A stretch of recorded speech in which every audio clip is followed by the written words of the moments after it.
So I have a feeling you might learn something new about Pinterest today because I sure did as I got to know Jana Osofsky. And so I brought her to the podcast today to help us with all things Pinterest. So let's jump in.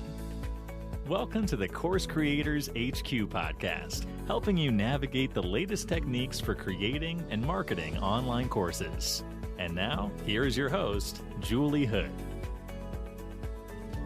So today's episode, we are in episode 120. So we mention the links quite a bit. So if you want to go grab those, it's coursecreatorshq.com/120, or you can also check the show notes for this episode. I will add the links in that we mentioned. I'm so excited to get to bring Jana to you today.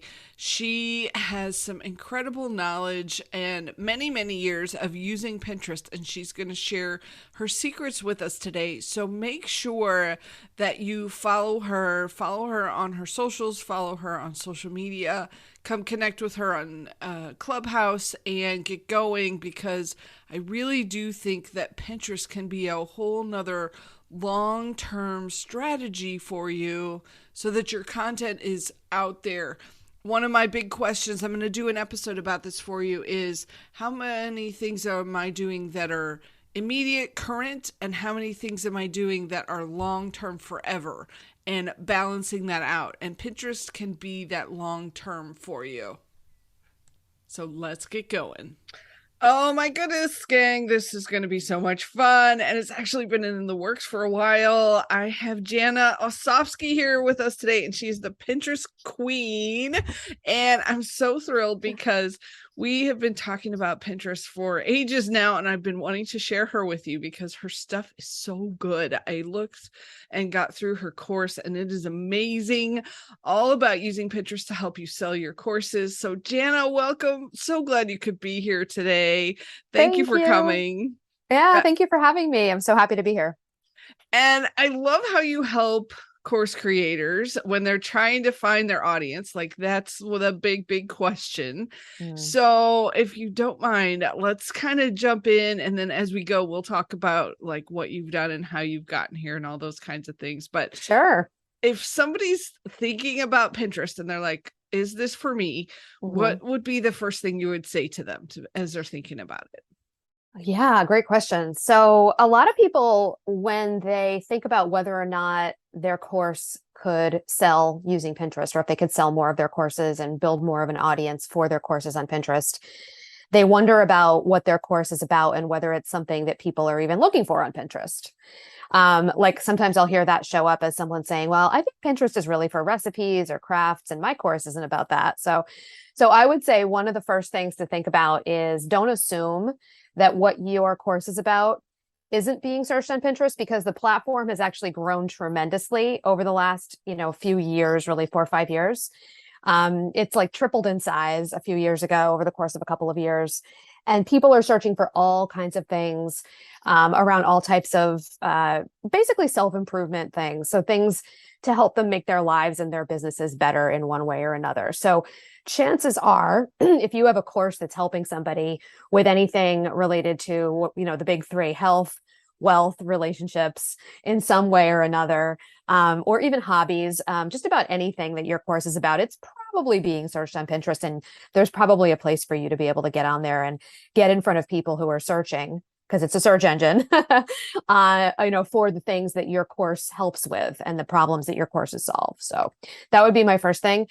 And just to use Pinterest to actually go in and use it as a tool to find out if people are searching for your thing. And they probably are. So that would be my first tip, would be to just jump right in and start looking to see if your thing is being searched, on the platform. Okay, so we have got to dig into the search engine concept here. Sure. I heard you say this actually early on when I met you, and I was like, wait, Pinterest is a search engine? Because that is a completely different concept for us as course creators, because I have always thought of it as a social media type of website. It came out about the same time as a lot of the others. So search engine, explain to me what you mean by that and why that's a good thing. Yeah, for sure. Yeah, no, and that's so common. A lot of people do think of Pinterest as another search, or excuse me, another social media channel. And in some ways it looks a little bit like maybe, like Instagram. So people tend to kind of confuse it with that, or not confuse it, but kind of lump it in, I guess I should say, with that. But it actually works very, very differently than social media does. It works really differently in terms of how users use it. And it works very differently in terms of how we as marketers would use it to reach our audiences and our ideal course students, people who would be perfect, fit students for our courses. So if you think about it from the user perspective, users go to Pinterest and they go searching for ideas and inspiration. And they very often will actually type something into the search bar and look for ideas and inspiration. And when Pinterest gives them those ideas and inspiration that they're asking for by typing something into the search bar, Pinterest doesn't give them like the pins or posts based on recency, like what people added recently to the platform, like you would see if you were looking for something on social media in your feed. But instead, Pinterest serves up what Pinterest believes is the best answer or the best, most inspiring and helpful pins for that search query. So if that sounds a little bit familiar, like maybe it sounds like how people use Google or YouTube, you're correct in thinking that, because Pinterest actually is the third largest search engine on the internet. So it's Google, then YouTube, then Pinterest. So essentially, people use it that way. And then we as marketers, and Pinterest also, by the way, will show people things based on what they searched last week and what they searched yesterday and what boards they have. So there's other pieces of our behavior as users that help Pinterest understand what pins to show to us. But at its core, it's a search engine, right? In the sense that people go looking for things, and then Pinterest says, here are some things that are what you're looking for. And so as marketers, we have to use it that way, which essentially means we really need to have a keyword strategy and use keywords. And then there are also some kind of like secret-ish kind of benefits to using Pinterest because it's a search engine that you don't get on social media. So we can talk about that a little bit, but there's some really, good things there's some really good benefits to your course business from being on a search engine in addition to social media channels. I love this. And it's actually part of the direction that I want to take some of my own content this year, is a little bit away from this is only going to last 24 hours and hopefully people will see it, into the more longer lasting kind of things. Yes. So I'm excited about that being how it works. So go ahead, if you don't mind, and dig in a little bit to what you were just saying about how that's better for us. Yeah, for sure. So I never say like you should just do Pinterest and not social media, because I think social media plays an important role in our businesses and in our content strategy to get in front of the right people. However, I do think a lot of people focus too much on social media and don't take the time to invest in getting their content onto a platform like Google, like YouTube, like Pinterest, that is a searchable platform. And I kind of liken it to like a sailboat versus a rowboat, where if your business is a rowboat and you're just doing social media, right? You're just showing up on Instagram, you're just showing up on Clubhouse. Those are great places to get in front of your audience. Don't get me wrong. I love both of them, Facebook, Twitter, whatnot. But those are very much like rowing platforms where you're rowing the boat, because you're showing up every day or every other day or whatnot, and you're creating content. But then if you stop rowing the boat will stop. And the reason for that really is kind of what you were saying, is that like people, like if you stop creating content, then other people's content will now be at the top of the feed. And that's a little bit of an oversimplification, but it pretty much still works that way on social media, right? On most channels. Whereas if you have a sailboat for your business, or I would even like to say like a rowboat that has a sail, so you get to do a little of each. Then when you need to focus more on big projects in your business or client work or just resting and being with family or whatnot, you can put up the sail and, catch the wind and your boat will still move forward. And I think of the search engines like that in the sense that when people search for things, even if you didn't post it yesterday or last week, if your content is really the best answer to someone's question, right? Or the best piece of inspiration or among the best pieces of inspiration, that platform has to offer for that search. Even if you added that piece of content a year ago, 3 years ago, 4 months ago, whatever it is, even 5 years ago, I have pins that show up in people's feeds all the time that I created 5 years ago. I created them once, and they're giving me passive visibility every single week, every single day in some cases. So that's more of like the rowboat, I mean, the sailboat, sorry. Need to finish my coffee, where, we have that opportunity to get discovered by people more on autopilot.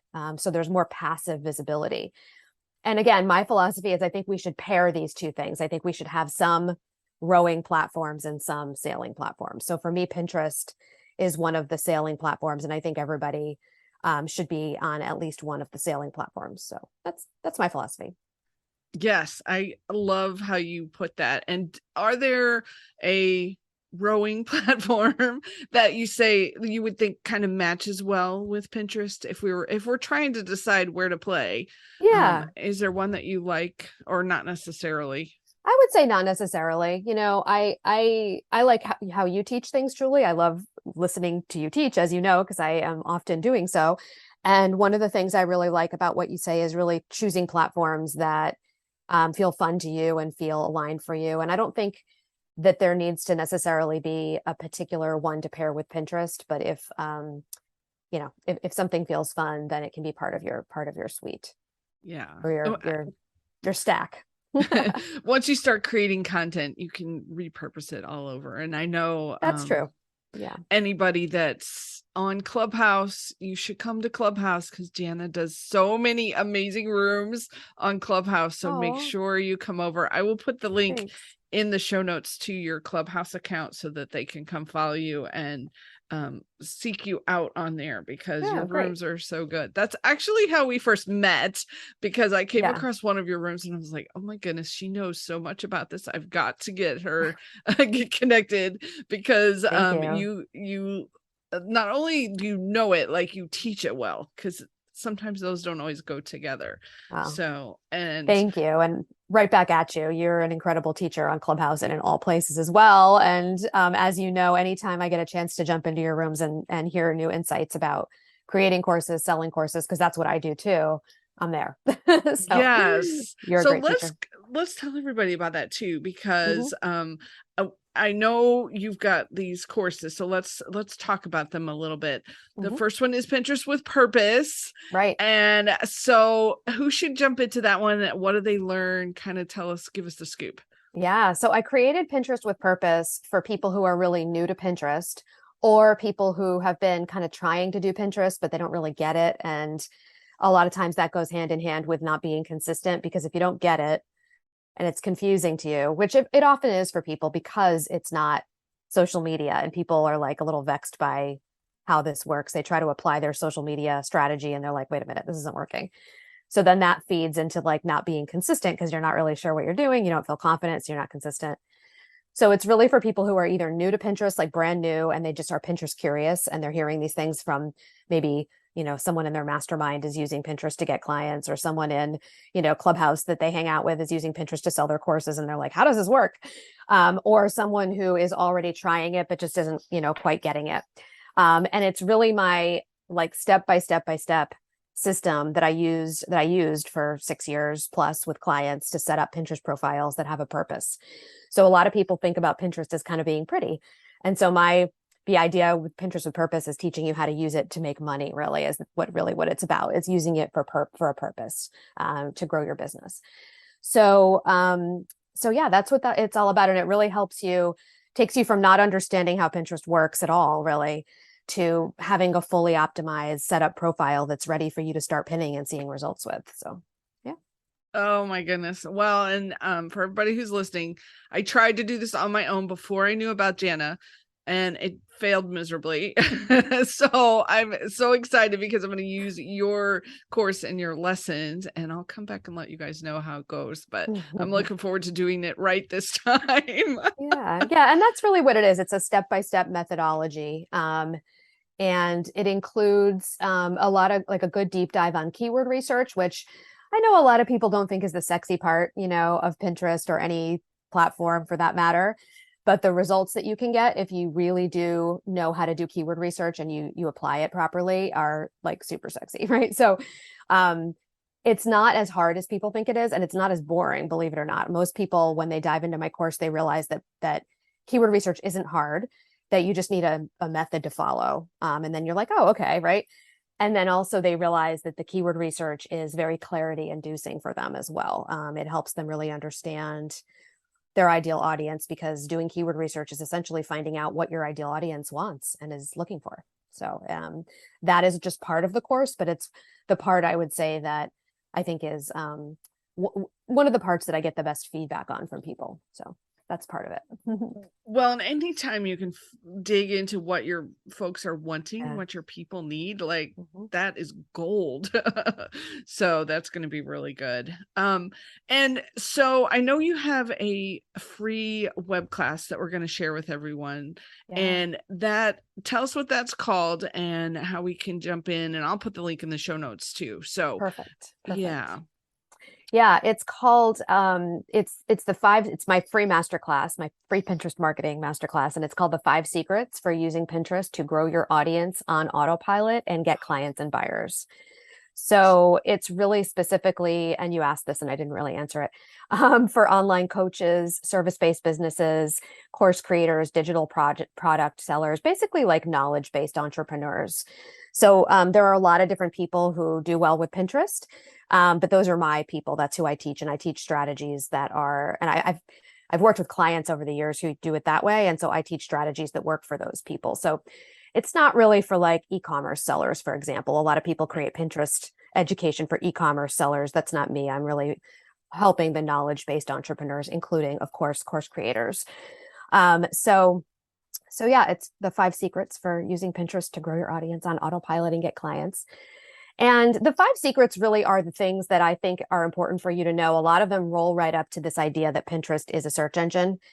And okay, now we know it's a search engine, but like, what do we do about that?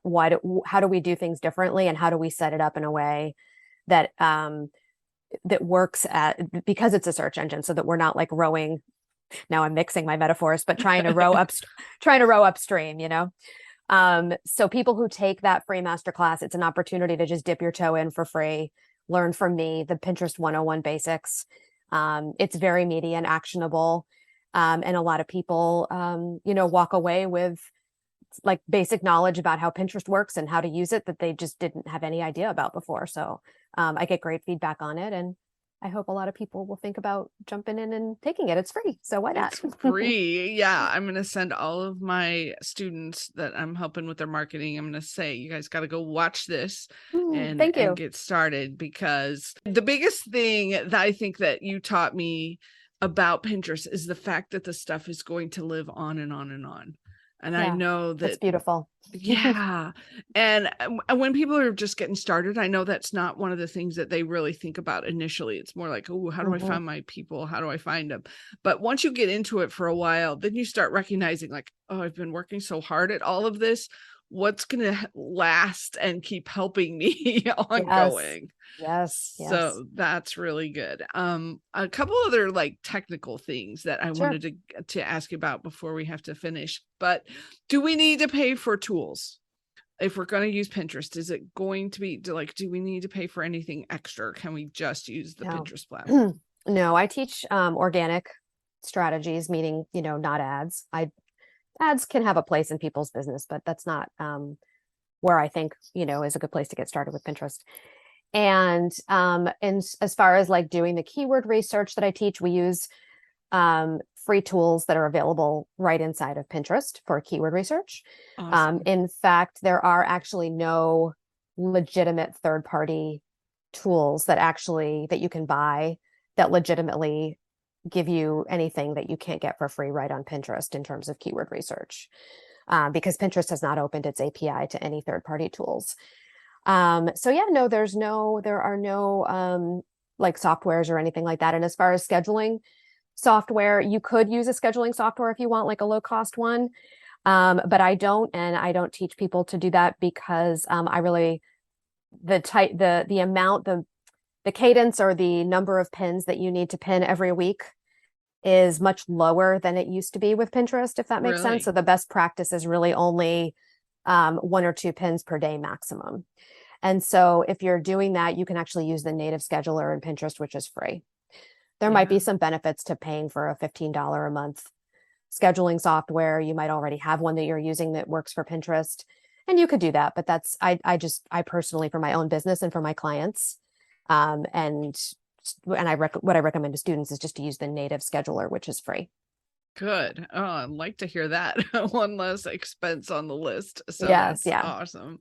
Yeah. And how would you compare this? Let's say if I'm trying to figure out which playground I want to be in, and I'm thinking about Facebook ads. How would you compare Pinterest to doing Facebook ads? Yeah. So they're really, I mean, kind of apples and oranges, right? But Facebook ads are going to be a lot faster. And really any ads, if you do YouTube ads or even Pinterest ads for that matter, you could potentially see faster growth. But just like with any ads, that comes with the trade-off of obviously paying for it and having to take the time to get the ads right and the creative right and whatnot. But it also comes with the trade-off of having an audience that might be a little bit colder. So I think that both, can play a role in people's businesses, but I'd say comparing and contrasting, Pinterest is a little bit more of a slow burn and it's organic. And you're not going to see fast results like you would see if you were to turn on Facebook ads that are already optimized. It can take time to get those ads optimized, but if you have them and they're optimized and you switch them on, you'll see results right away.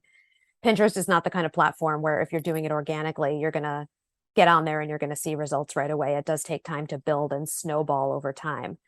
Right. But I love that about it because the nature of that snowball is that over time, your process gets easier and your results get bigger. So it's like this inverted kind of, curve or whatnot, where, 6 months from now, a year from now, things are going to be a lot easier than they are now for your account. And you're going to be seeing snowballing results. So better and better results over time. If you're consistent, you have to be consistent with it.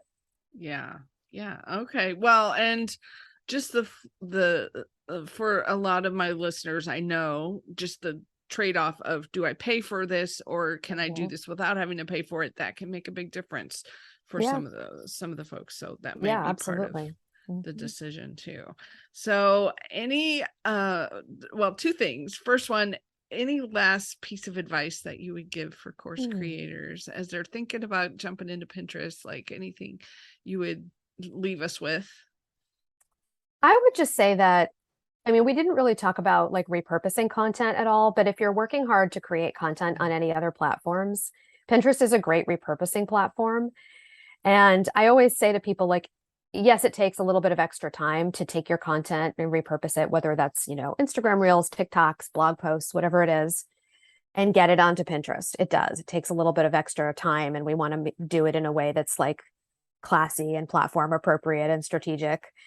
But if you are creating great content and you don't put it on Pinterest, if someone searches for your thing on Pinterest, which they probably are, they're not going to find you. And I know it sounds simple, but I was using this as an example the other day. I worked with a sleep coach recently, a person who helps people get better sleep. And I was saying, if people are on Pinterest and they're searching for fall asleep faster, which they are, if your content's not on there, they can't find you. And it was like this kind of simple idea, but it kind of clicked for her. And she was like, you're right. And that was, part of what motivated her to kind of keep going. So get your content on there because people are probably searching for it. And you can verify that they are by jumping into Pinterest and doing a little bit of looking around. And I actually show people how to do that, or how a couple of my past clients and students have done that in the masterclass. So if you enroll in the masterclass, that's one of the 5 secrets is how to see if people are searching for your thing. Perfect. So if you find that they are, then use that as motivation to remember that if they search for your thing and your stuff isn't there, they won't find you. That sounds so obvious, but it really, when you think about it that way, that you really can make sure you're showing up. And I have always thought, and I'm curious if you feel this way too, it's easier to take good stuff that you've already created and repurpose it than it is to constantly be coming up with new good stuff. Oh, yes. Oh, yes. So, and you can hire some of that out a little bit. So, I should probably have you back to talk about how we can do that sometime. So, yeah. If you're creating, especially like short form video content, but also blog content, really any content, podcast episodes, that is a great way to delegate Pinterest in the long term, because you can hire someone to take that content and follow a process that you set up to translate that content and get it onto Pinterest. So once you have that process set up, you could certainly delegate that for sure. So, yeah. And I know you were coaching me around this too. And I agree with you. Like, I need to understand it and go through it first, and then have my person helping me. So I think that could work, as opposed to, unless you get somebody that's specifically a Pinterest guru, as opposed to, I was talking about just using my regular VA. Yeah. And trying to get her to help me. She doesn't know the strategy and stuff. Exactly. And I know it's a whole conversation for another day, but I do see people make the mistake of thinking that they can have somebody internally who's a VA or a social media manager who doesn't yet know Pinterest, just go ahead and set Pinterest up and do the Pinterest part of, their visibility. But because it's so different than social media, that doesn't typically work. There needs to be some education around how it works first. So, yeah. Awesome. So tell us the second thing, what's your Pinterest account so we can go follow you? Yeah. My handle's the same on just about all platforms, I think. So it's at Jana O Media. So it's Jana, and then my last initial of my name, O. My last name is Osofsky, so I go by Jana O. And then media, MEDIA, because I'm a media company. So Jana O Media. And I'm at that handle on Pinterest, as well as Instagram and Clubhouse and Facebook. Well, and I will put the links in the show notes so y'all can go follow and stuff too. And definitely take the free webinar. It's going to get you started and get you pointed in the right direction. So you don't do like me and do it wrong first, and then let's do it right to begin with. And it's so normal. So many people who are listening to this are probably relating really hard to that, because so many people that I hear from went into Pinterest, they heard somebody else was using it in their niche or whatnot. So they jumped in and started setting it up, and they were kind of like, how does this work? So it's so normal. But yeah, the free masterclass that I offer is going to just change all of that, really, honestly, for anyone who's confused about it. It's going to make things a lot more clear. So perfect. And make sure they come catch you on Clubhouse, because I know you get into a lot of good stuff. Yes, we like to do rooms together. And us together, yeah. Yeah, so both of those. So come find us. So thank you so much, Jana, for doing this podcast episode. I appreciate it. Can't wait to share it with everybody. So thank you. Thank you.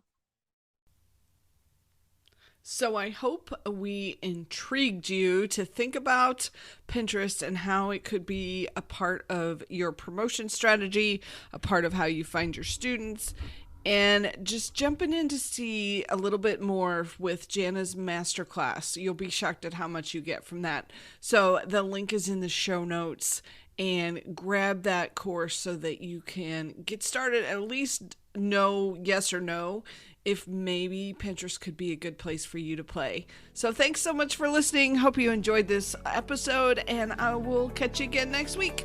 Take care.